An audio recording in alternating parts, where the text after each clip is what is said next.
오늘 오이코스 성경 읽기는 여호수아서 12장, 13장, 14장 이렇게 세 장이 되겠습니다. 그 중에서 함께 읽으실 말씀은 14장 15절입니다. 14장 15절 한 절 말씀 우리 다 같이 봉독을 하는데요. 두 번 읽도록 하겠습니다. 헤브론의 옛 이름은 기럇 아르바라. 아르바는 아낙 사람 가운데에서 가장 큰 사람이었더라. 그리고 그 땅에 전쟁이 그쳤더라. 헤브론의 옛 이름은 기럇 아르바라. 아르바는 아낙 사람 가운데서 가장 큰 사람이었더라. 그리고 그 땅에 전쟁이 그쳤더라. 아멘. 사사기 여호수아서 말씀을 읽는 중인데요.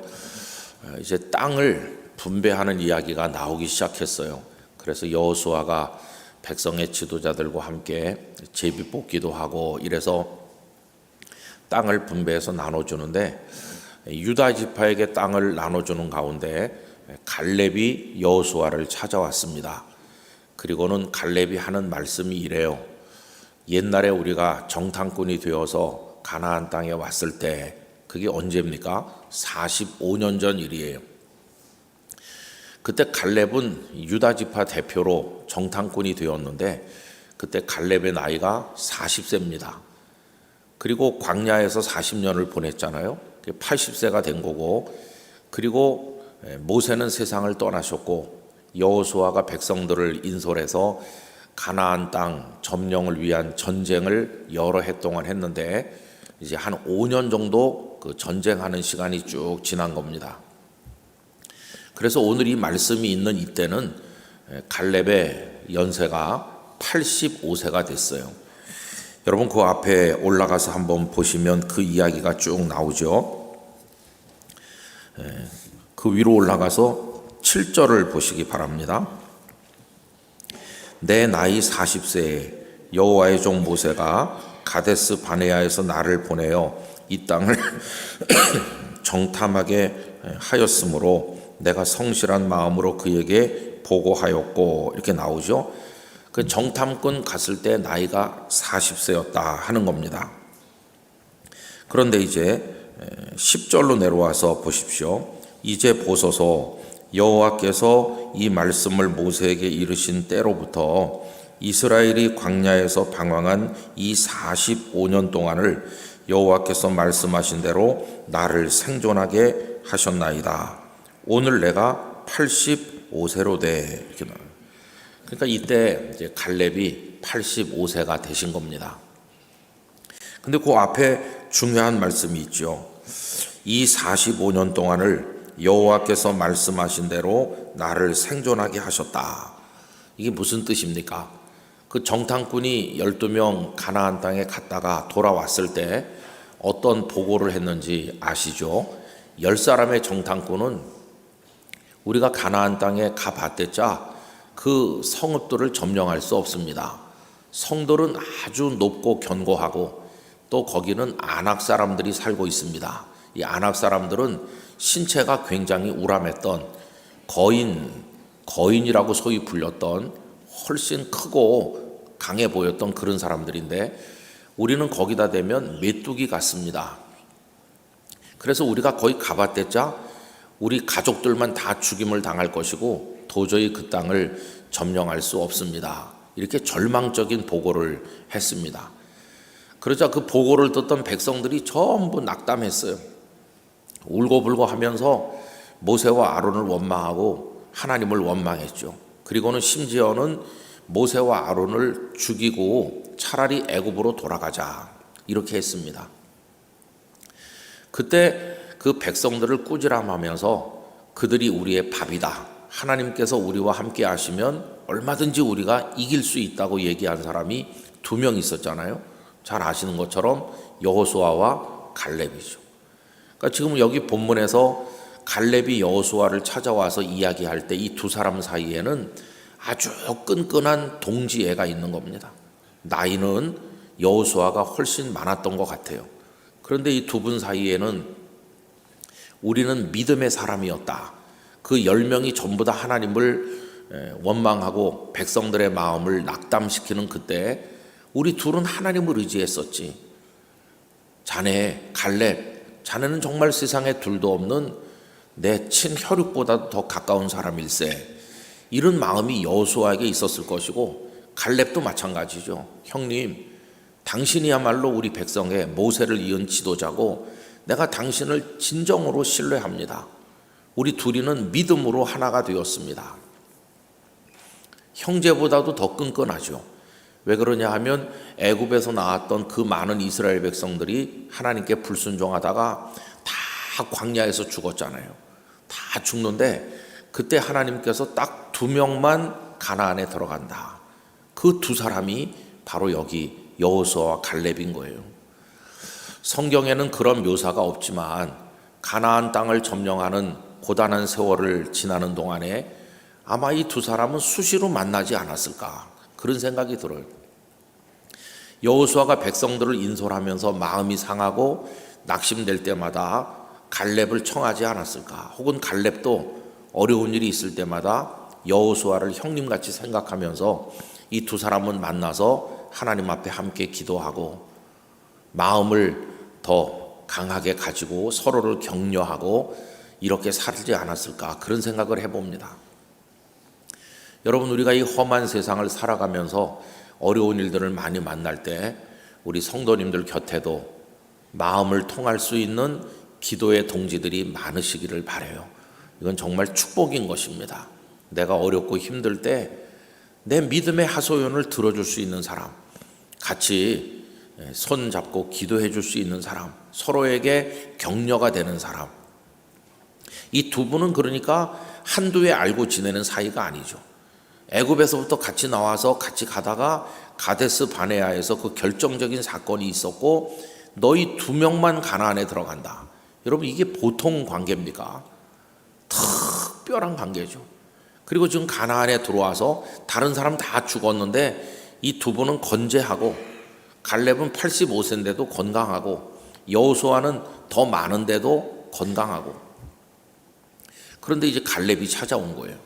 그러면서 여호수아에게 꺼낸 내용이 뭐냐 하면, 당신께서도 들으신 것처럼 옛날에 모세가 계실 때 저에게 땅을 준다고 약속하신 바가 있습니다. 그러니 이 땅을 나눠줄 때 저와 우리 가족에게도 땅을 특별하게 좀 주세요, 이렇게 요청한 거예요. 근데 갈렙이 좋은 땅을 그냥 혼자 차지하겠다고 한 게 아니에요. 아직 정복하지도 못한 채로 가나안 사람들이 살고 있는 그 땅을 당신이 허락해 주시면 제가 올라가서 그 적들을 물리치고 그 땅을 얻도록 할 테니까 허락만 해달라는 거예요. 그래서 이 여호수아가 갈렙에게 허락해 준 땅이 어디냐 하면 헤브론입니다. 헤브론. 여러분, 오늘 읽었던 본문을 다시 보시면 헤브론이 나오잖아요.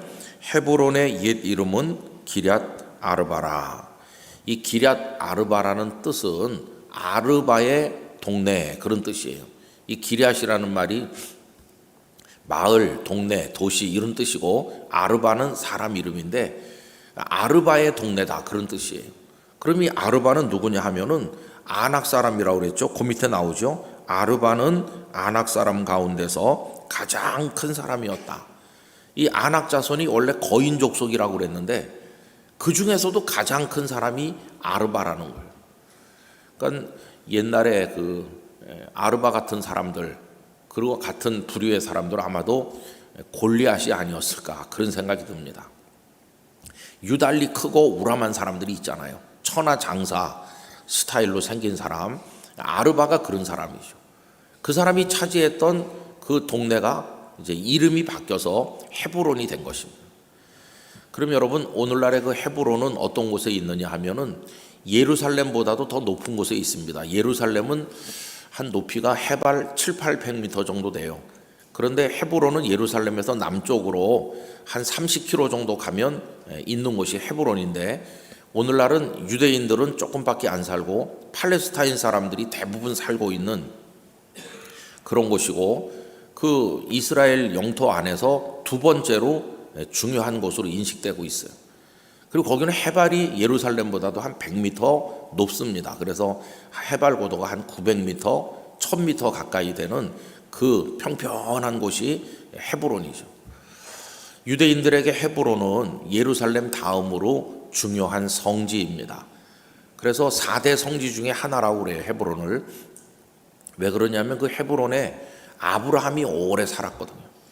가나안에 내려온 아브라함이 오랫동안 머물렀던 곳이고, 그 사라가 세상을 떠났을 때 막벨라 굴을 사가지고 거기다가 가족들을 장례했잖아요. 사라도 아브라함도 이삭도 리브가도 야곱과 그리고 레아도 다 그 막벨라 굴에 묻혀 있는 건데, 막벨라 굴이 그 헤브론에 있는 거예요. 그러니까 이 유대인들에게 있어서 자기 조상들의 무덤이 있는 곳이 그 헤브론이니까 그곳을 얼마나 소중하게 여기겠습니까? 저도 헤브론에 한 두어 번 가본 적이 있는데, 그 해발 고도가 한 900m 되기 때문에 살기가 괜찮은 곳이에요. 비교적 기온이 그렇게 푹푹 찌지 않고 바람도 많이 부는 곳이고, 그 아주 땅이 비옥해서 농사도 잘 되는, 그리고 지금 인구가 많이 살고 있는 곳이죠. 현재도 헤브론의 인구가 한 근 20만 명 가까이 살고 있다고 들었습니다. 그러니까 현재도 이스라엘에서 아주 중요한 곳, 그 다음에 이스라엘 사람들의 마음의 고향 같은 곳, 조상들의 무덤이 있는 곳, 거기가 헤브론이죠.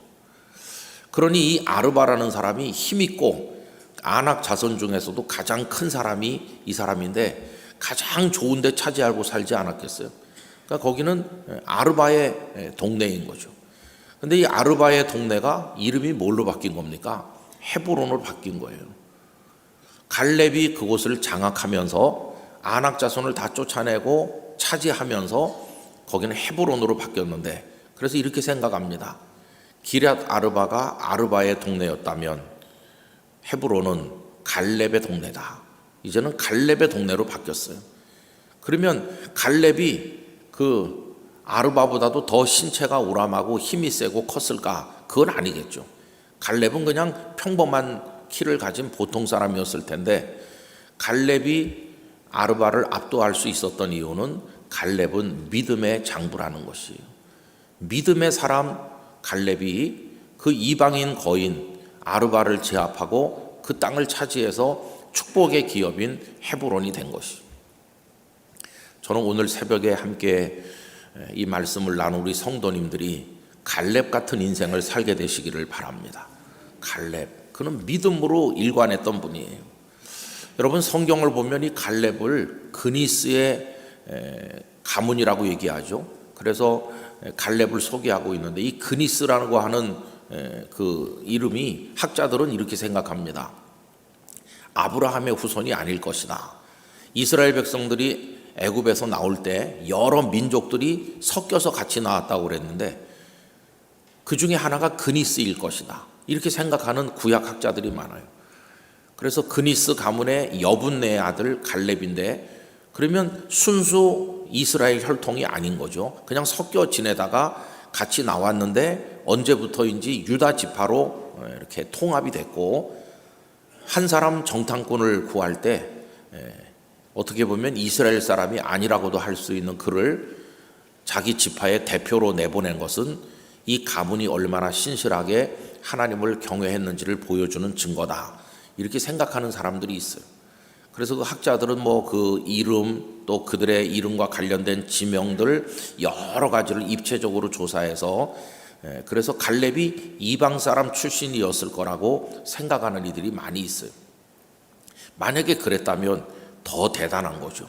아브라함의 순수 핏줄도 아니라면 어떻게 이렇게 믿음의 사람이 될 수 있었을까?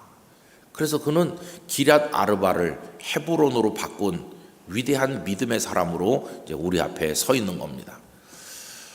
이 갈렙의 믿음이 대단한 이유는 뭐냐 하면, 40년 전에 정탐꾼 갔을 때 그 10명이 전부 다 돌아와서 가나안을 점령할 수 없습니다 라고 이야기했을 때 그들이 내세웠던 이유가 있잖아요. 그 성은 아주 크고 견고합니다.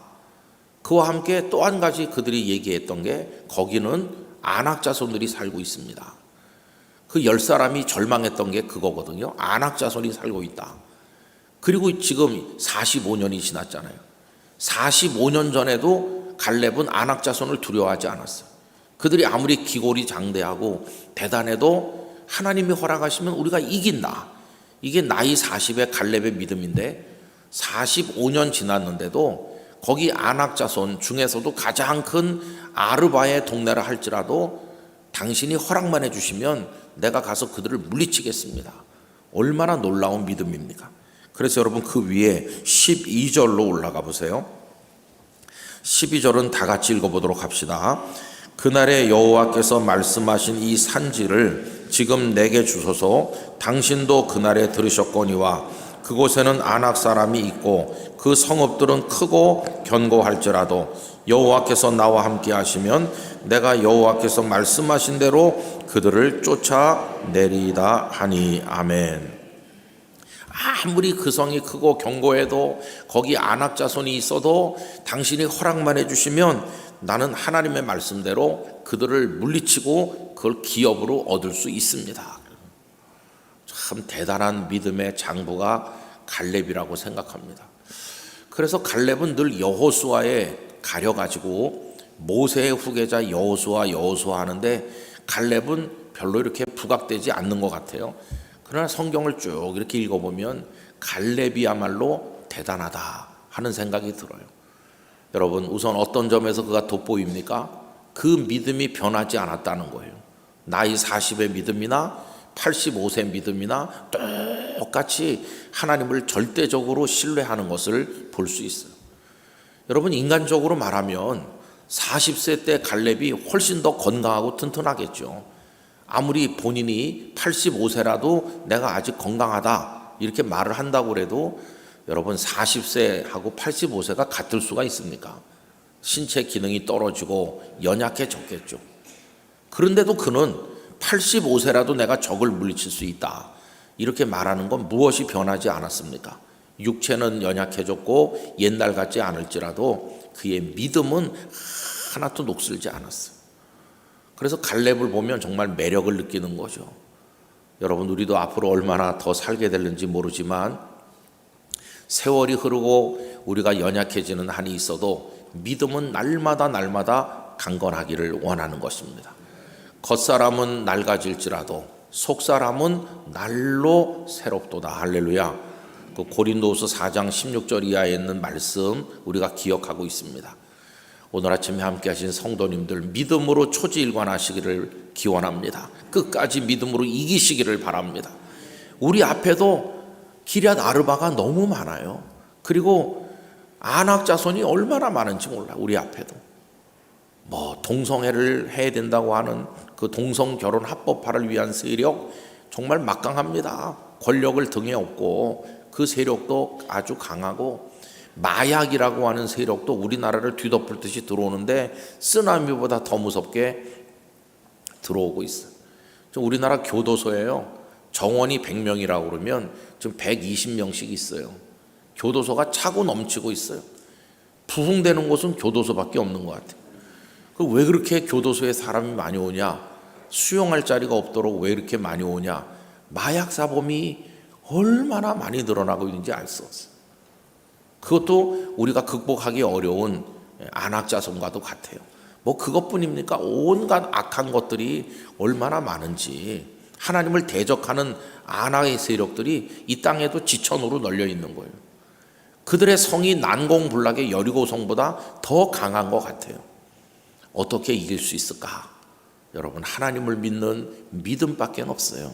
하나님을 경외해야 됩니다. 우리가 나이가 더 들어도 더 강한 믿음으로 우리의 아낙이라는 적과 싸워서 이길 수 있기를 원합니다. 그래서 여러분도 헤브론을 얻으시기를 축원합니다. 헤브론 얻고. 그래서 오늘 이 교재에 보시면 어떻게 기억되는가 이게 제목인데 갈렙이라고 하는 한 인물이 어떤 사람으로 기억되고 있는가. 그래서 갈렙 하면 믿음의 사람. 수십 년이 지나도 변하지 않았던 믿음의 정말 대단한 영웅이다. 그렇게 기억되고 있잖아요. 자기보다 훨씬 강한 적을 이기고 승리한 인물 갈렙으로 기억되고 있어요. 여러분 언젠가 우리도 하나님의 부르심을 받을 텐데요. 우리 자녀들에게 어떤 할아버지 할머니, 어떤 아빠 엄마로 기억되고 싶습니까? 우리 엄마는 늘 그냥 연약하셨지. 연약했지만 포기하지 않으셨지. 우리 어머니는 연약한 중에도 늘 하나님 의지하셨지. 정말 끈질긴 믿음으로 당신의 생애를 이겨내셨지. 난 우리 어머니를 존경해. 그렇게 기억돼야 되는 거잖아요. 우리 아버지가 세상에서 실패도 좌절도 많이 했지만 그러나 우리 아버지는 믿음으로 당신의 인생을 꼿꼿하게 사셨지. 그리고 우리 남매들을 다 키우시고 우리에게 많은 걸 남겨주진 않았지만 아버지 남겨주신 그 믿음이 우리 가정을 세웠지. 이런 아버지를 주신 하나님께 감사합니다. 그렇게 기억되는 거예요. 교회에서는 어떻게 기억되어야 될까요? 우린 다 왔다 떠납니다. 영락교회에 영원히 머물진 않을 거예요.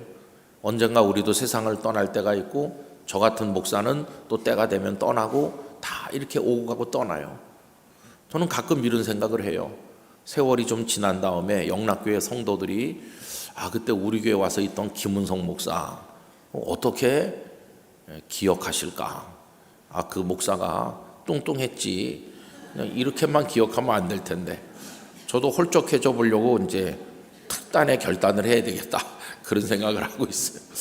근데 뭐 그런 건 중요한 게 아니겠죠. 뚱뚱하든 홀쭉하든 뭐 그런 게 중요한 게 아니고 어떤 목사로 기억돼야 될지, 그리고 사람에게 기억되는 것보다 제일 중요한 건 뭐겠어요? 하나님 앞에 어떤 사람으로 설 것인가. 이게 정말 중요하잖아요. 그래서 이 출애굽의 역사 속에 보면 하나님 대적하다 망한 사람도 많아요. 다단, 아비람, 고라 이런 사람들은 하나님을 대적하다가 다 땅이 입을 벌려서 집어삼키고, 우리도 그걸 기억하잖아요. 고라 자손, 다단과 아비람, 그 사람들 이렇게 생각하잖아요. 그러나 갈렙 그러면 갈렙, 이게 존경하는 마음으로 기억하잖아요.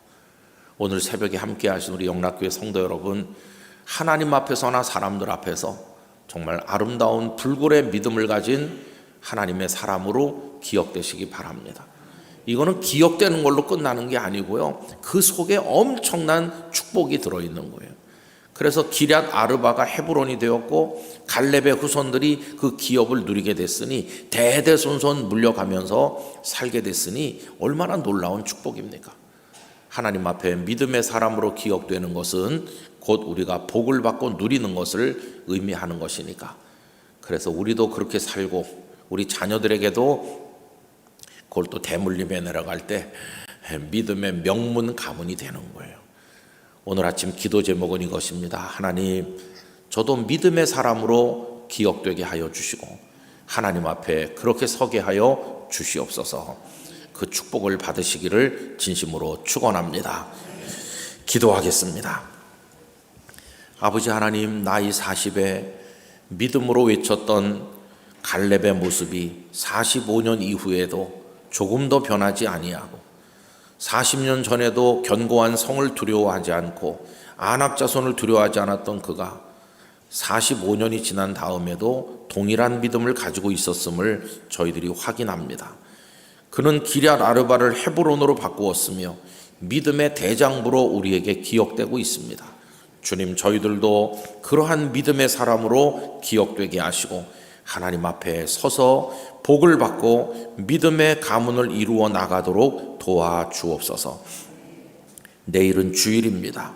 사순절 둘째 주일을 믿음으로 준비하여 하나님께 영광 돌리게 하시며, 오늘 이 시간 우리가 다 각자의 기도를 하나님 앞에 올릴 때 하늘 문을 열어 주시옵시고 하나님과 교통하는 기도가 있게 하여 주시옵시고 성도들의 눈물의 기도를 들어주시고 그 소망에 응답하여 주시고 그 삶에 하나님의 기쁨이 가득하도록 복내려 주옵소서.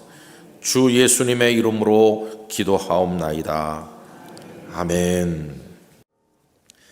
오늘 오이코스 성경 읽기는 사사기 7장, 8장, 9장이 되겠습니다. 그 중에서 오늘 아침에는 7장 7절 말씀을 우리 다 같이 함께 읽도록 하겠습니다. 여호와께서 기드온에게 이르시되 내가 이 물을 핥아 먹은 300명으로 너희를 구원하여 미디안을 내 손에 넘겨주리니 남은 백성은 각각 자기의 처소로 돌아갈 것이니라 하시니. 아멘.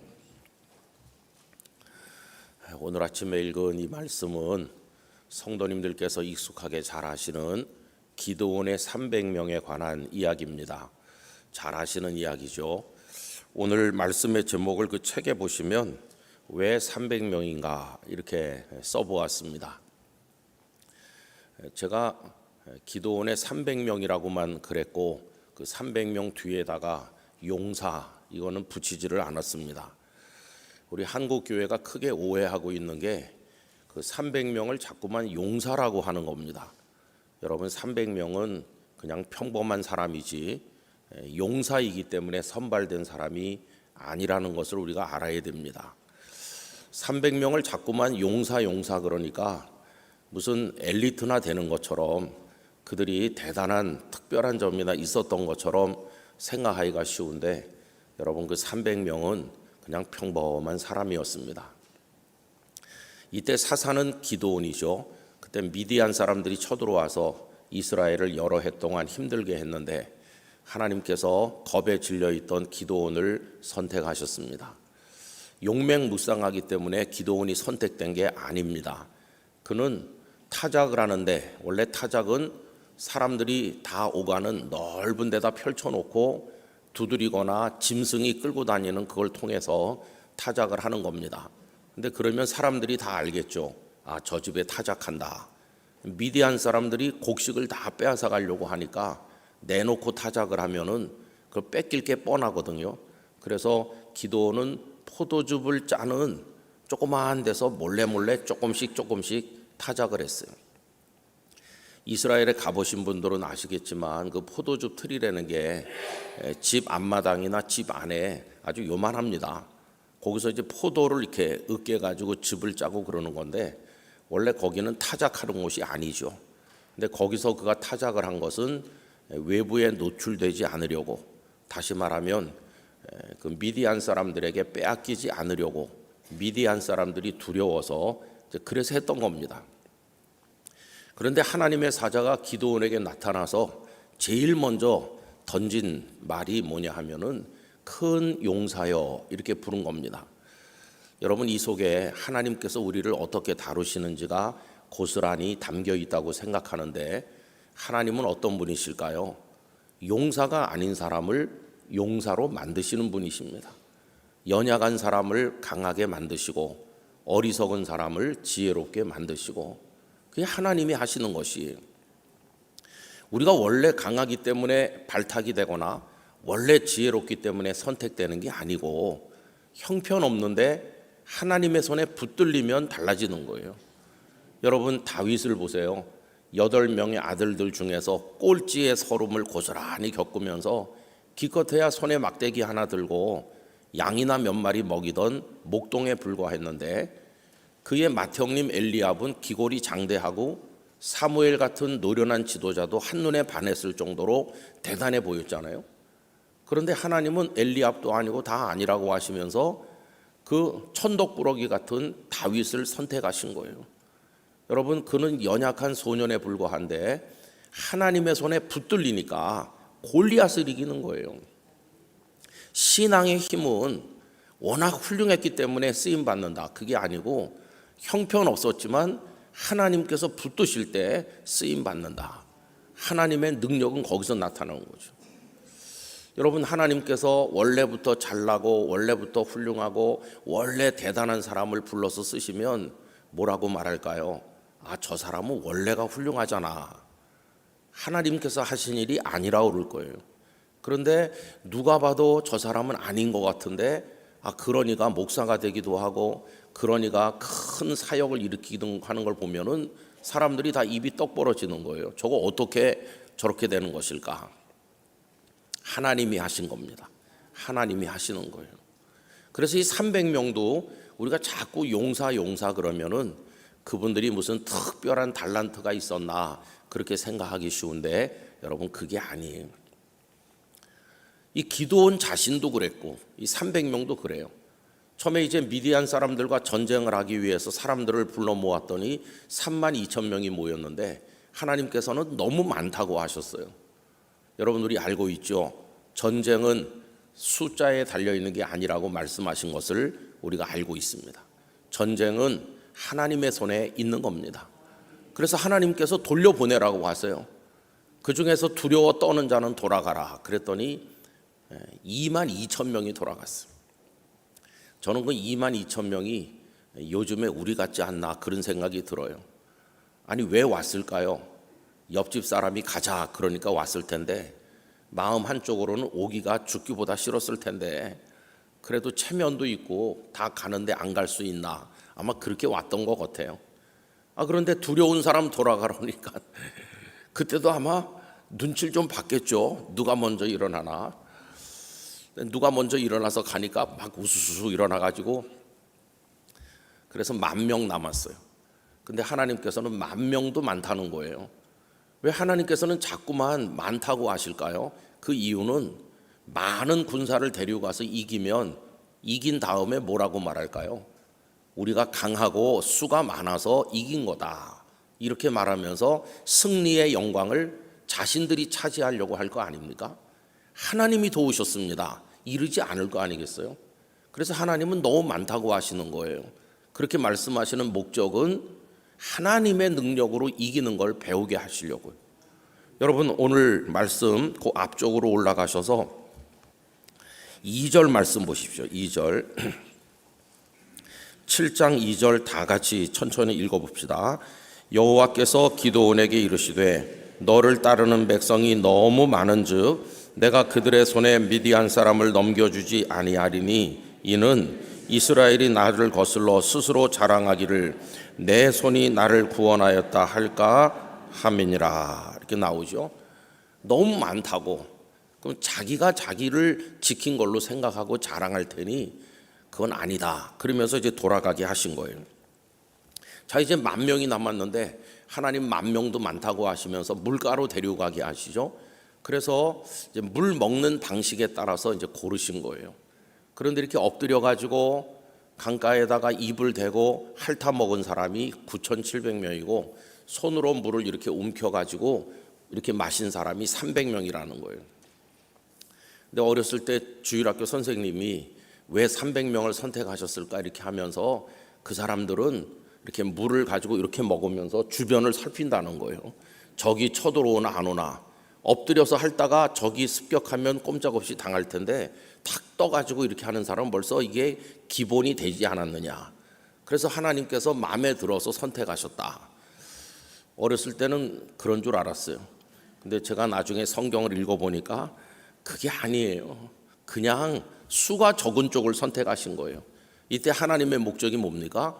적은 수를 통해서 승리하게 하심으로 하나님의 승리를 보여주려고 하시는 거거든요. 만약에 엎드려서 핥아먹은 사람이 300명이라고 그래도 하나님은 그들을 데리고 가셨을 거예요. 자, 이래서 왜 300명인가를 묻는다면 수가 적기 때문에 하나님께서 택한 겁니다. 그런데 우리는 자꾸만 300명을 용사 그러니까 대단한 걸로 생각해요. 제가 언젠가 보니까 어느 제법 규모가 있는 교회에서 중보 기도 특공대를 모집하는데 300명을 이렇게 내세웠더라고요. 그 교회가 그래도 사람이 한 2,000여 명 모이는 교회인데 중보기도 특공대를 300명 모집한다. 근데 그 300명이 안 차고 아마 200 몇십 명 정도 된 것 같아요. 그러니까 목사님이 열이 나가지고 계속 독려하는 거예요. 자리가 몇 개 남았다고 300명을 채워야 된다고. 그래서 제가 그 목사님한테 200명이면 어떠냐고. 하나님은 적은 수를 가지고 승리하시는데 200명도 승리할 수 있다. 아니라고 300명을 채워야 된다고 그러던데. 독려하는 건 좋지만 여러분 300이라는 숫자에 무슨 마력이나 있는 것 같이 그렇게 생각 안 하셔도 돼요. 원래 우리 기독교는 소수입니다. 소수. 전에도 말씀드린 것처럼 넓은 문으로 가는 사람은 많다고 그랬어요. 그러나 예수님의 뒤를 따르는 참 제자는 소수라고 그랬어요. 좁은 길로 좁은 문으로 가는 사람. 근데 소수가 다수를 이기는 거예요. 전에도 말씀드린 것처럼 로마 제국 인구가 한 5천만 명 됐다고 그러는데 그때 기독교인은 진짜 몇 명 안 됐어요. 그러나 가루 서말 속에 누룩을 가져다 놓으면 조금인 누룩이 가루 서말을 부풀어 오르게 하는 것처럼 하나님의 생명의 능력이 있는 하나님의 손에 붙들린 진짜 그리스도인이라면 수가 적어도 승리하는 거예요. 어떻게? 하나님의 도우심으로 승리하는 거예요. 우리 교회도 그런 분들이 여러 분 계신 걸 제가 들었는데, 아무도 안 믿는 집안에 혼자 잘 믿는 처녀가 시집을 가서 구박도 받고 조롱도 받고 시댁에서 고생도 많이 하지만 한 세대 지난 다음에 보니까 온 집안이 다 구원을 받는 거예요. 여러분, 혼자 들어가서 능하게 하시는 예수 그리스도의 능력에 사로잡힐 때 온 집안 사람들을 하나님의 사람으로 만드는 능력이 나타나는 거예요. 여러분, 그래서 우리는 숫자에 너무 이렇게 연연하면 안 돼요. 그런데 2000년 기독교 역사가 흘러내려오면서 큰 착시 현상이 나타났어요. 그게 뭐냐 하면은, 여러분, 그 세계 역사를 보면, 특별히 서구 역사를 보면 복음이 유럽으로 들어가지 않았습니까? 그리고는 17세기, 18세기 그쪽에 산업혁명이 일어나고 근대화가 진행되면서 오늘날 서유럽의 여러 나라들이 강한 나라가 됐어요. 영국 같은 나라는 해가 지지 않는 나라라고 그래서 여러 전 세계 식민지를 개척하고, 뭐 유럽의 웬만한 나라들은 다 그렇게 했잖아요.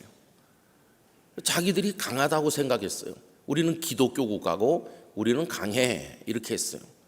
여러분, 기독교 국가고 강해, 그래서 우리들은 저 연약한 나라들 위에 군림한다.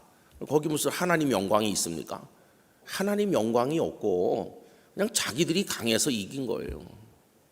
저는 유럽의 문명이 오늘날 쇠퇴하고 기독교가 텅텅 비어가는 이유는 거기 있다고 생각합니다. 지나간 수백 년 동안 서유럽의 국가들은 하나님의 영광을 찬송하지 않았어요. 자기들이 강하고 과학 문명이 앞서서 우리들이 세계를 지배한다, 이런 인간의 교만이 가득한 거예요. 만약에 그들이 연약했었는데 하나님의 손에 붙들려 승리했다고 하는 이 간절한 감사의 고백이 있다면 저렇게 다 동성애자로 돌아서고 저렇지 않을 거예요. 여러분, 지난번에 파리 올림픽이 열렸을 때 그 개회식에 눈 뜨고 볼 수 없는 그런 것들을 하는 거 보셨잖아요. 지는 태양이에요. 이게 정말 무서운 겁니다. 근데 그런 게 교회 안에도 많이 들어와 있어요. 여러분, 제가 이제 중고등학교 다니고 대학 다닐 때 잘 몰랐는데 신학교 가니까 세계적인 교회들을 많이 얘기하더라고요. 특별히 우리 한국교회 목사님들이 해외 교회 순방을 많이 가더라고요. 해외 발전된 교회들을 보고 배워야 된다. 그래서 저는 글쎄 그래야 될 것 같기도 하고, 그들의 문화와 그들의 환경과 우리 대한민국 교회가 가진 정서나 환경이 전혀 다른데 유럽이나 미국 교회가 하는 걸 그대로 가져오면 한국 교회도 그게 될까? 그게 참 의심스럽더라고요.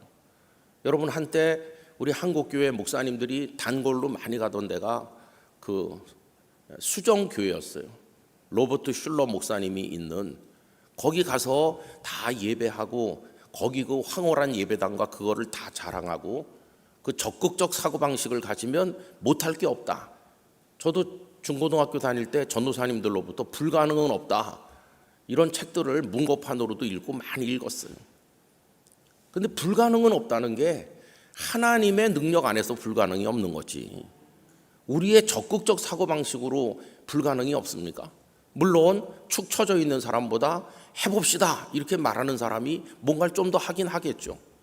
그러나 그건 인간의 세계에서 하는 얘기지, 영적 싸움의 현장에 들어가면 해봅시다 그런다고 이기는 게 아니에요.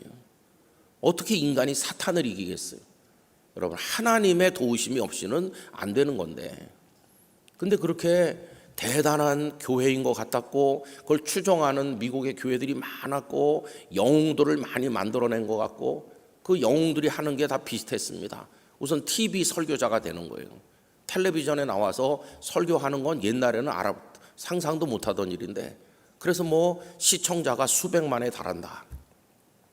심지어 그런 교회도 있었어요. 예배당이 있어서 성도들이 와서 예배하는 게 아니고 TV에 나와서 설교하면 거기다가 헌금을 보내는 거예요. 막 그런 식으로 하고 인기, 스타 같은 목사님들이 많이 나타나고, 야, 정말 대단한 교회다. 그렇게 추정했던 때도 있었죠. 여러분, 한때 우리 한국교회 교회 성장학이라고 하는 과목이 신학교마다 개설이 됐고, 저도 교회 성장학이라는 과목을 배웠습니다. 그 교회 성장학을 주도하는 분들은 다 그런 분들이었어요. 성도들에게 적극적 사고방식을 넣어주고 불가능이 없다는 걸 하면서 열심히 전도하고 하면은 다 교회들이 이렇게 커진다. 사이즈를 가지고 자꾸 얘기하는 거, 커진다 이렇게. 그때 우리는 주님이 기뻐하는 사람이 된다. 십자가를 지는 성도가 된다. 하나님을 따르는 하나님의 영광을 높이는 그리스도인이 된다. 이런 건 별로 강조하지 않았어요. 그냥 커진다를 자꾸 강조하는 거예요. 커진다. 크면 그게 진리였어요. 작은 거는 우스운 거고.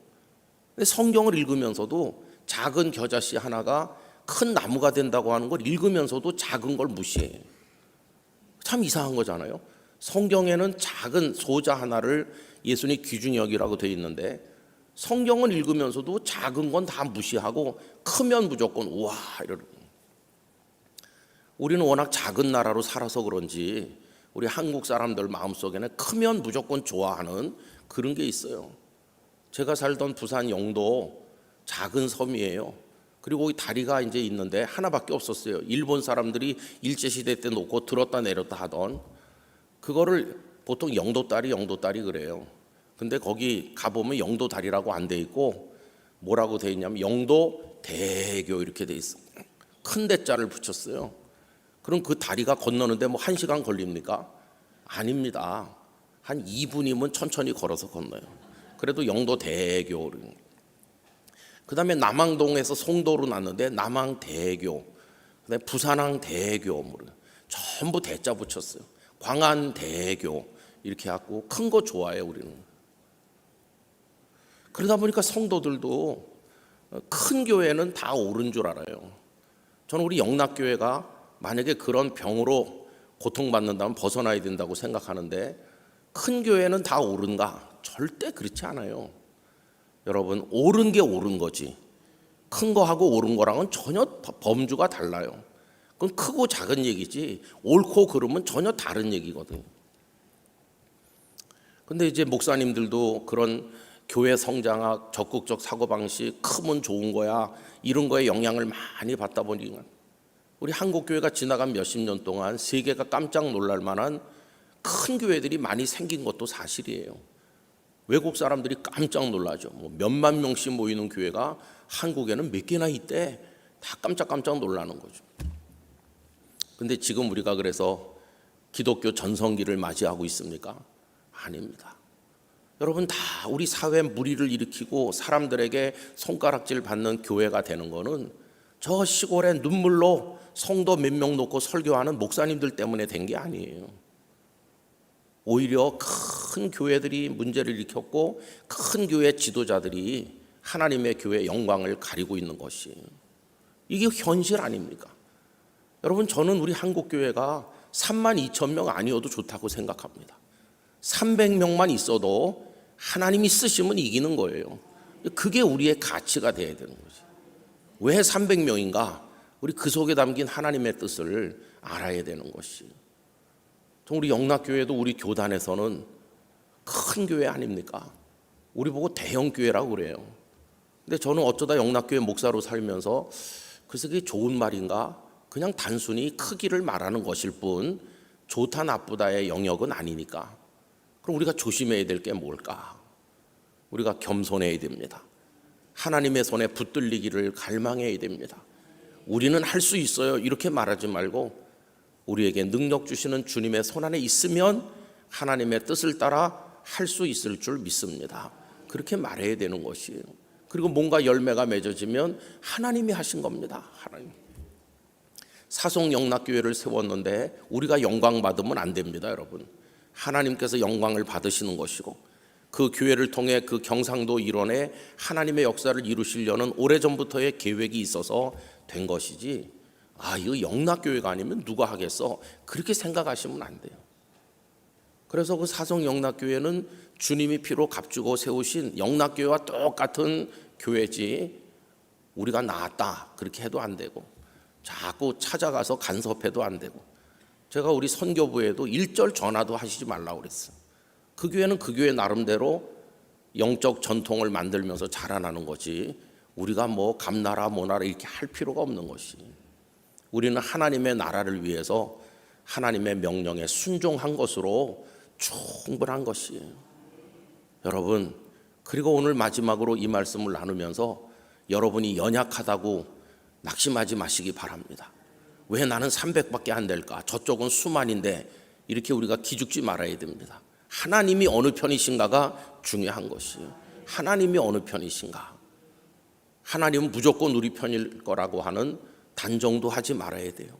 우리가 하나님을 떠나고 교만하면 하나님은 이스라엘 백성도 버리셨던 분인 걸 기억하면서 언제나 주님의 십자가 앞에 엎드려야 되는 것이에요. 아까 천부여 의지 없어 손 들고 옵니다, 이 찬송 불렀는데, 우린 딱 거기 맞는 존재들이에요. 우리 자신을 보면 허물과 죄투성이고 뭐 대단한 게 있습니까? 그냥 언제나 항복으로 두 손 들고 주님 의지하며 나올 뿐이지. 그런데 우리를 내치지 않으시고 불쌍히 여기시는 하나님의 사랑을 통해 구원받고 하나님의 자녀 됐으니 그냥 이로써 감사할 뿐이고, 하나님이 나 같은 사람도 써주신다면 하나님 감사합니다 그러면서 충성할 뿐이지, 그리고 무익한 종으로 충성할 뿐이지, 내가 이렇게 수고했는데 왜 날 알아주지 않나 그렇게 섭섭한 생각을 가질 필요도 없어요.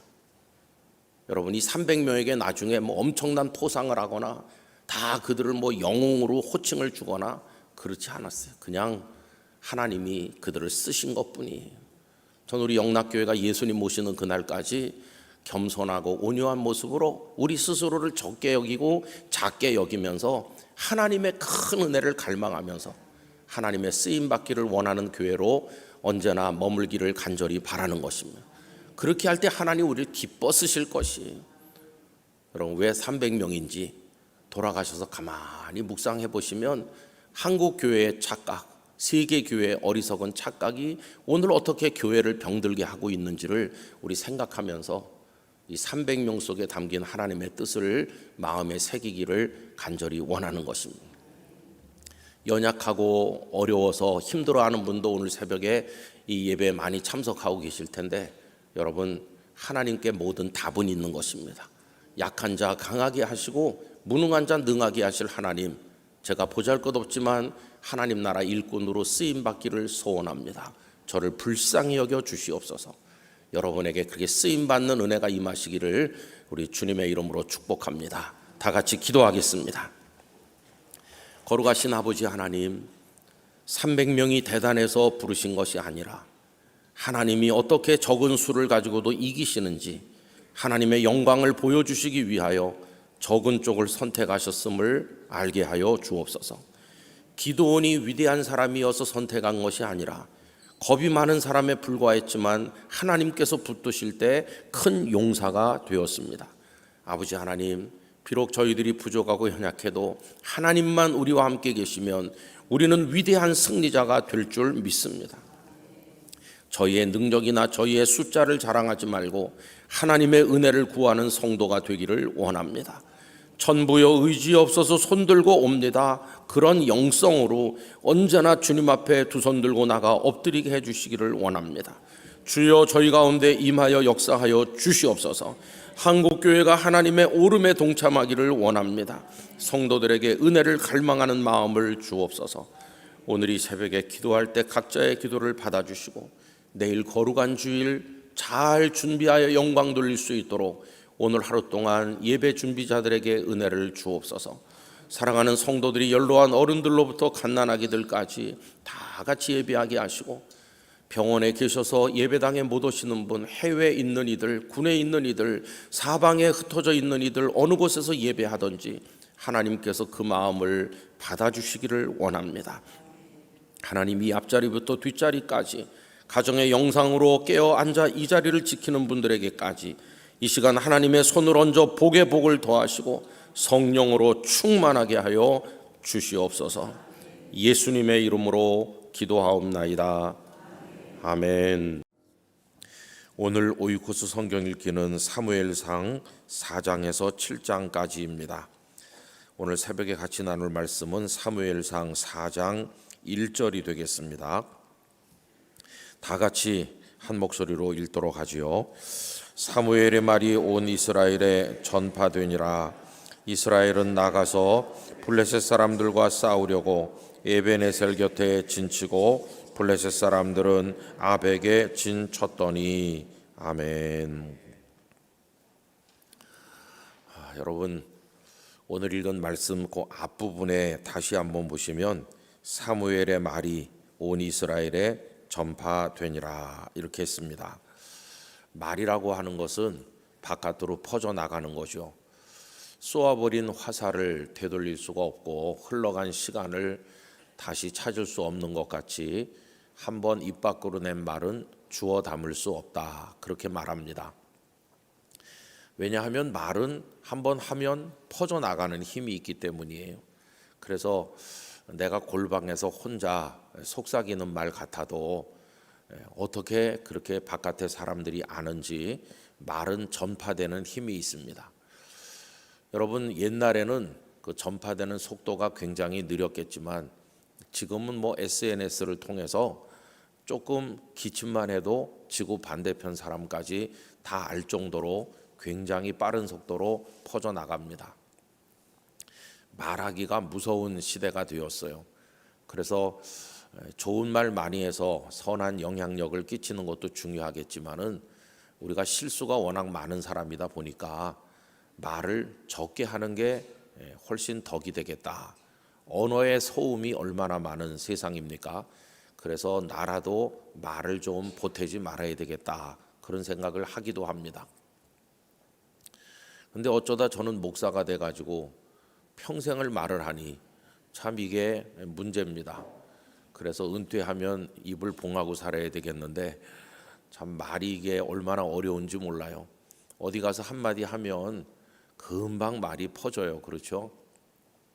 근데 우리 사람은 참 이상해서 과장도 많이 하게 되고 또 사실과 다르게 말하게 되고 또 나중에 욕심이 거기 더해지면 없던 말도 보태게 되고 그러면서 나중에 우리 자신도 모르게 의도적이진 않았던 것 같은데 거짓 아닌 거짓을 말하면서 또 말을 할 때 느끼는 아주 교묘한 쾌감이라는 게 있거든요. 더군다나 그게 다른 사람 이야기 같으면 뒤에서 험담하고 그럴 때 얼마나 그게 통쾌하게 느껴지는지 몰라요. 말에 실수가 없는 사람이 완전한 사람이라고 그랬는데 그래서 참 말이 두렵다 하는 생각이 듭니다. 근데 지금 여기 사무엘이 한나의 아들로 하나님의 은혜 가운데 태어나서 어려서부터 실로의 성막에서 엘리 제사장 아래서 성장하는데 엘리 제사장은 타락한 제사장이지 않습니까? 그런데 그 밑에서 성장한 엘리는 하나님 앞에서 반듯하게 자라는 거예요. 저는 참 이 사무엘을 보면서 우리 자녀들을 위한 기도를 발견합니다. 스승은 타락했으나 제자는 정결한 하나님의 사람으로 성장하는 거죠. 여러분, 대한민국 사회, 대한민국 학교, 대한민국의 교육 환경 굉장히 우려되는 게 한두 가지가 아닙니다만은 하나님께서 성도님들 가정의 자녀들에게 은혜를 주셔서 환경에 오염되지 않고 하나님의 사람으로 자라나게 되기를 축복합니다. 우리 그거 위해서 기도해야 됩니다. 아무리 교실이 망가졌어도 성도들의 가정의 자녀들이 하나님의 은혜 가운데 사무엘처럼 자라나기를 우리가 기도해야만 될 것입니다. 정말 절실한 그런 문제가 아닐 수 없어요. 그래서 사무엘이 반듯하게 성장하니까 오염된 말이 난무하던 그 시대에 사무엘이 하는 말씀이 사람들에게 감동을 주기 시작하는 거예요. 그래서 사무엘이라고 그 엘리 제사장 밑에서 훈련받고 성장한 그 젊은이 있지 않나, 그 젊은이가 이렇게 저렇게 말하는데 아유, 그 사람 아주 훌륭한 것 같더라고. 그 사람 자신도 훌륭하고 그 사람이 하는 말도 보통 말이 아니야. 앞으로 그 사람이 어떤 인물이 될지 참 기대가 돼. 그러면서 이 사무엘이라는 존재가 사람들에게 알려지기 시작하는 거예요. 그의 말이 권위가 있고, 그래서 사무엘의 말이 온 이스라엘에 전파되었다고 그렇게 말합니다. 자, 그러면 사무엘이 말이 전파된 이유는 뭘까요? 사무엘이 말을 만들어내는 재주가 뛰어나기 때문입니까? 그가 언어 능력이 출중해서 그렇습니까? 그렇지 않아요. 사무엘의 말은 사무엘이라는 한 사람의 말이 아니고 그건 하나님께 받은 말이기 때문에 그 말이 권위가 있는 거예요. 여러분, 오늘 4장 1절 읽었는데 그 바로 앞에 3장 21절 말씀, 3장 21절 말씀 우리 같이 읽어봅시다. 여호와께서 실로에서 다시 나타나시되 여호와께서 실로에서 여호와의 말씀으로 사무엘에게 자기를 나타내시니라. 아멘. 그 실로의 성막에서 하나님을 바라보는 사무엘에게 하나님께서 뭘로 나타나셨습니까? 말씀으로 자기를 나타내셨습니다. 이미 우리가 3장 그 앞부분에서 본 것처럼 어제 새벽에 최재선 목사님 말씀한 것처럼 하나님의 말씀이 희귀하고 이상도 잘 보이지 않던 하나님의 계시가 이렇게 다 끊어져 버린 그런 어둠의 시대였지만 하나님께서 사무엘을 부르시잖아요. 사무엘아, 사무엘아. 엘리 제사장은 제사장인데도 부르질 않으셨어요. 엘리는 하나님께 부름받아 본 적이 없기 때문에 하나님께서 사무엘을 부르신 걸 처음엔 깨닫지 못했어요. 영적 경험이 없는 이 사무엘이 제사장님 저를 부르셨나요? 하니까 아니다, 내가 너를 부르지 않았다.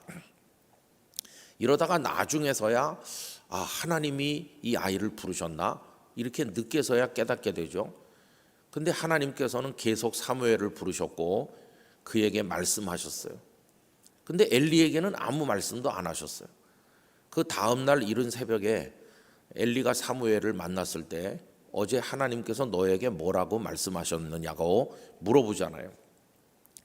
여러분, 제사장이라도 하나님의 음성을 듣지 못하는 제사장은 어린 아이일지라도 하나님의 음성을 들은 이에게 물어볼 수밖에 없는 거예요.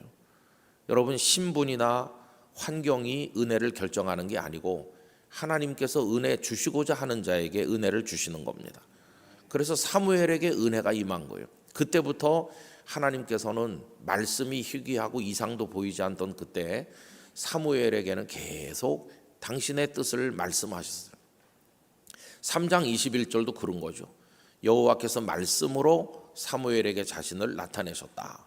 사무엘의 가슴 속에는 하나님께 받은 말씀이 가득하게 차 있는 겁니다. 그러니까 사무엘이 나가서 사람들을 만나서 이렇게 저렇게 얘기하는 게 사무엘 개인의 이야기가 아니라 하나님께 받은 말씀이기 때문에 그 말씀에 권위가 있고 그 말씀이 전파되어 퍼져나가는 거죠. 여러분, 전파되는 말 속에는 사람들을 낙심시키는 말도 있고 같이 오염되게 만드는 말도 있습니다. 그러나 사무엘에 전하는 말은 하나님의 말씀이기 때문에 백성들에게 소망이 된 것이. 요즘에 우리나라 정치하는 분들 보면 참 안타까워요. 왜냐하면 말을 좀 품위 있게 해야 되는데 사실 조선시대가 그렇게 썩 좋은 시대는 아니었는지 모르지만 조선의 정치는 양반 사대부들이 했습니다. 양반 사대분들은 옛날부터 사서 삼경을 읽으면서 교육을 많이 받은 엘리트 계층이죠. 그 사람들이 자기들의 권익을 위해서 일반 백성들을 학대한 거는 아주 잘못한 것이지만 조선의 사대부들은 그래도 교육을 많이 받은 사람답게 그래도 글이나 말이 품위가 있었어요. 그렇게 정치를 하면서 싸워도 그 사람들은 선비의 어떤 최소한 지켜야 될 품이라고 할까, 이제 그런 걸 지켰다고 하는 기록 같은 것들을 우리가 볼 수 있습니다. 그래서 옛날에는 정치하신다 그러면은 상당히 교양이나 인격에 있어서 출중한 사람이 정치한다고 다 그렇게 생각했어요. 교육을 많이 받은 사대부고 존경받는 학자들이 정치 일선에 나서서 판서도 하고 정승도 한다 이렇게 생각했던 거죠. 그래서 후손들이 우리 조상 몇 대 어른은 뭐 우의정을 지내셨어요. 그러면 그 양반 가문이구나 이렇게 좋게 생각했던 이유는 그런 겁니다. 어떤 품위가 있는 거예요. 가문이. 근데 요즘의 정치인들을 누가 존경하겠어요? 말을 막 해요. 학생들이 보고 배울까 봐 겁나는 그런 말들을 막 쏟아내고 또 그런 거일수록 자극이 돼가지고 널리 사람들의 입에 퍼져나가요. 입에도 담기도 부끄러운 그런 말들을 얼마나 많이 하는지 몰라요. 거기다 요즘에 멀리 계신 트씨께서도 그분도 말씀을 막 하시는 것 같아요. 난 트럼프 대통령 보면 좀 말을 좀 점잖게 하면 안 되나? 그런 생각이 들 때도 있는데 좀 말을 막 해서 전 세계 사람들을 쑤셔대는 것 같아요. 우리는 태평양 너머에 있는데도 우리나라 국민들도 꼼짝꼼짝 놀래잖아요. 그 트럼프가 한마디 하면 그렇게 평생 하는 것도 아니고 4년 하면 끝날 인생인데 저렇게까지 할 필요 있나 그런 생각이 들기도 해요. 저 개인적으로 제가 뭐 정치가는 아니라 잘 모르겠지만은 한때는 또 설교학 교수님들이 한국교회 강단을 걱정했습니다. 왜 그러냐 하면은 강단의 설교는 하나님의 말씀을 전하는 거기 때문에 가장 고상하고 품위 있는 말로 하나님 말씀을 전해야 되는데 강단 언어가 너무 코미디처럼 추락했다. 하나님을 표현하는 말들이 너무 수준이 낮게 변했다. 성도들이 웃죠. 재미있어 하지만 하나님의 말씀인데 그렇게 품위 없이 전해서 되겠나. 이렇게 비판하는 걱정하는 어른들 설교학자들이 많이 있었습니다. 여러분 저는 우리 그리스도인들이 품위 있는 말을 하기를 원합니다. 품위 있는 말을 넘어서서 능력 있는 말을 하기를 원합니다. 능력 있는 말을 하려면 내 말을 하면 안 되고 하나님의 말씀을 받아서 말해야 됩니다. 이 사무엘의 말이 권위가 있는 것은 하나님의 말씀을 받아가지고 말하기 때문에 말이 되는 거예요. 여러분 그리고 더러운 말은 혹시 듣는다고 해도 주변에 옮기지 않는 그런 마음을 우리가 가졌으면 합니다. 여러분 기산영수라고 하는 중국의 그 고대 이야기가 있어요. 중국 요나라라는 나라가 있었는데 현명한 임금이 있었죠. 근데 그 임금이 이 나라를 자식에게 물려줘야 되는데 자기 자식은 그럴 만한 그릇이 못 된다 하는 생각을 듣고 소문을 들으니 허유라고 하는 사람이 있는데 정말 바르고 인격이 출중하다. 그래서 이 요나라 임금이 허유를 만나서 당신이 이 나라를 좀 다스려주고 우리 아들 좀 뒷바라지도 해주고 이 나라를 당신 손에다 내 맡기고 싶다 하니까 허유가 정중하게 거절했습니다. 그리고는 돌아와서 흐르는 물에다가 귀를 씻는 거예요. 내가 들어선 안 될 더러운 말을 들었다. 권력이 나를 유혹하는구나. 그래서 귀를 씻고 있는데 그의 스승인 소부가 망아지 한 마리를 끌고 이렇게 올라오다가 자네 거기서 뭐 하고 있나? 듣지 못할 말을 들어서 귀를 씻는 중입니다. 그러니까 꾸중했대요. 자네라는 사람이 세상에 있는 줄 아예 몰랐으면 임금이 찾아오지도 않았을 텐데 자네라는 존재가 세상에 알려진 것 자체가 벌써 이게 은근히 자네를 자랑한 거 아닌가. 그러면서 자네가 씻은 그 물에다가 우리 망아지를 물 마시게 할 수가 없네. 그러면서 허유가 귀를 씻은 곳보다 더 올라가 가지고 깨끗한 물을 망아지에게 마시게 했다는 거예요. 짐승이지만 오염된 물을 마시게 하면 안 된다. 그래서 그 소부와 허유의 이야기가 전설같이 전해지는데 그 기산영수라고 거기가 아름다운 풍광을 이야기한다고 합니다.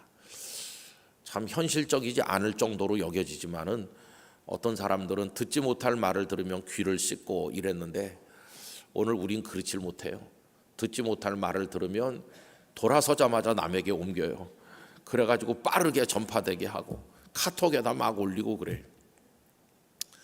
여러분 그 어디서 보고 들으신 좋은 얘기든지 나쁜 얘기든지 그냥 내가 혼자 보든지 아니면 그저 가족에게나 알려주든지 해야지 사방에 알리는 거는 좀 문제가 있어요. 알려도 좋은 거는 하나님 말씀뿐이니까 그 외에는 뭐 떠도는 얘기 누가 이랬다더라 저랬다더라 그런 얘기는 그냥 우리라도 이렇게 우리 선에서 멈추게 해야 되지 않겠습니까? 전 우리 영락교회 성도들이 어디 가서 이웃들과 지내시든지 여러분들의 선한 말이 퍼져나가기를 원하고 또 제일 중요한 것은 영락교회 강단에 하나님께서 많은 말씀을 내려주시고 영락교회 강단을 통해서 임한 말씀이 우리 한국교회 모든 성도들에게 퍼져가는, 그래서 말씀의 권위가 있는, 상처받은 이들을 위로하고 혼란 중에 있는 이들에게 갈 길을 알려주는 우리 영락교회가 그렇게 쓰임받게 되기를 간절히 바라는 것입니다. 우리 목사님들에게 바른 하나님의 말씀을 말할 수 있는 말씀의 권능을 주시도록, 그러기 위해서는 하나님 말씀 먼저 받아야 되겠죠. 사무엘이 먼저 받고 가서 말하는 것처럼 우리 교회 설교자들이 다 그렇게 될 수 있도록, 또 우리가 모두 그렇게 될 수 있도록 여러분 기도하시기를 간절히 바랍니다. 그래서 우리 대한민국이 진리로 좀 많은 사람들의 마음이 치료도 받고 또 채워지고 힘을 얻고 거짓된 것 속에서 하나님의 진리가 꽃을 피우는 그런 역사를 이루는데 우리가 쓰임받게 되기를 간절히 기원합니다. 오늘 잘 준비하셔서 내일 사순절 또 한 주일을 우리가 맞이하게 되는데 영광스러운 예배 하나님 앞에 올리게 되기를 간절히 바라고, 영덕 의성 그쪽의 산불, 지리산 쪽의 산불 굉장히 충격적이죠. 여러분 재난이 다 너무 가까이 있습니다. 또 어제는 미얀마 그 만달레이에서 7.7 지진이 발생했는데, 그 만달레이 근처는 제가 부산에 있을 때 선교하러 많이 다녔던 곳이고, 그 일레 지역에 수상 가옥이 있는 거기서도 멀지 않은 곳인데 피해를 많이 본 것 같더라고요. 지구촌이 재앙으로 펄펄 끓고 있습니다. 산불이 미국에서도 나오고 곳곳에서 나잖아요.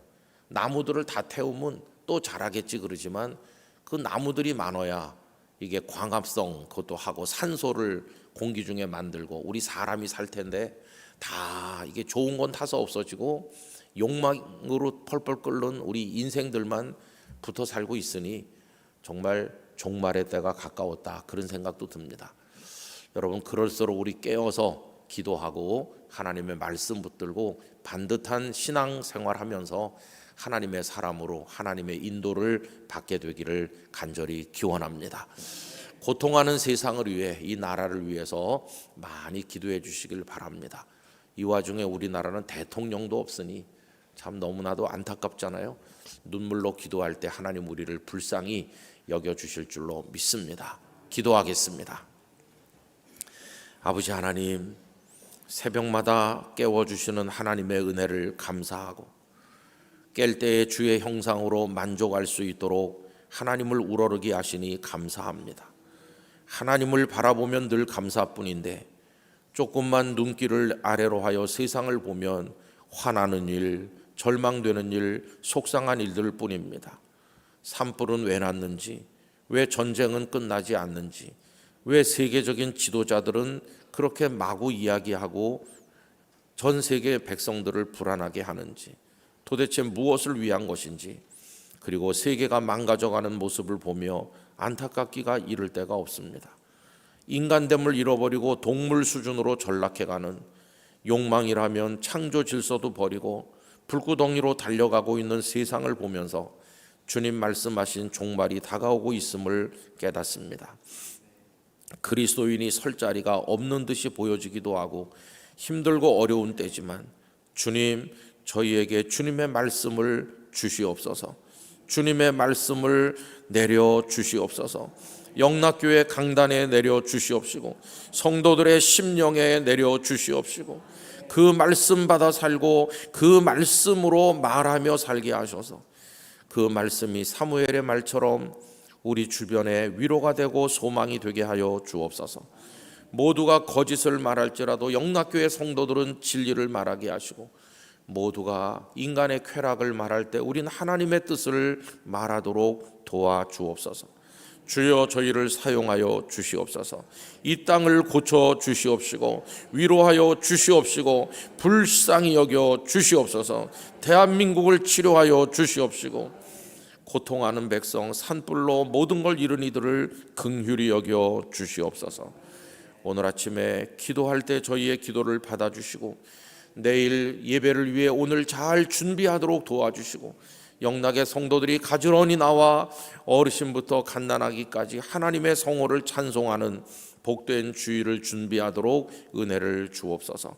앞자리부터 뒷자리까지 가정에 여기저기 흩어져 계신 성도들, 연약한 이들, 마음 상한 이들, 절망한 이들을 만져주시고 벌떡 일어나서 하나님 의지하고 달려갈 수 있는 은혜를 베풀어 주옵소서. 이 새벽 각 교회마다 새벽 제단을 밝히고 전국에서 기도하는 이 새벽으로 인하여 나머지 시간이 구원을 받게 하시고 이 땅이 살게 하여 주시옵소서. 모든 영광을 하나님께 올려드리며 예수님의 이름으로 기도드리옵나이다. 아멘.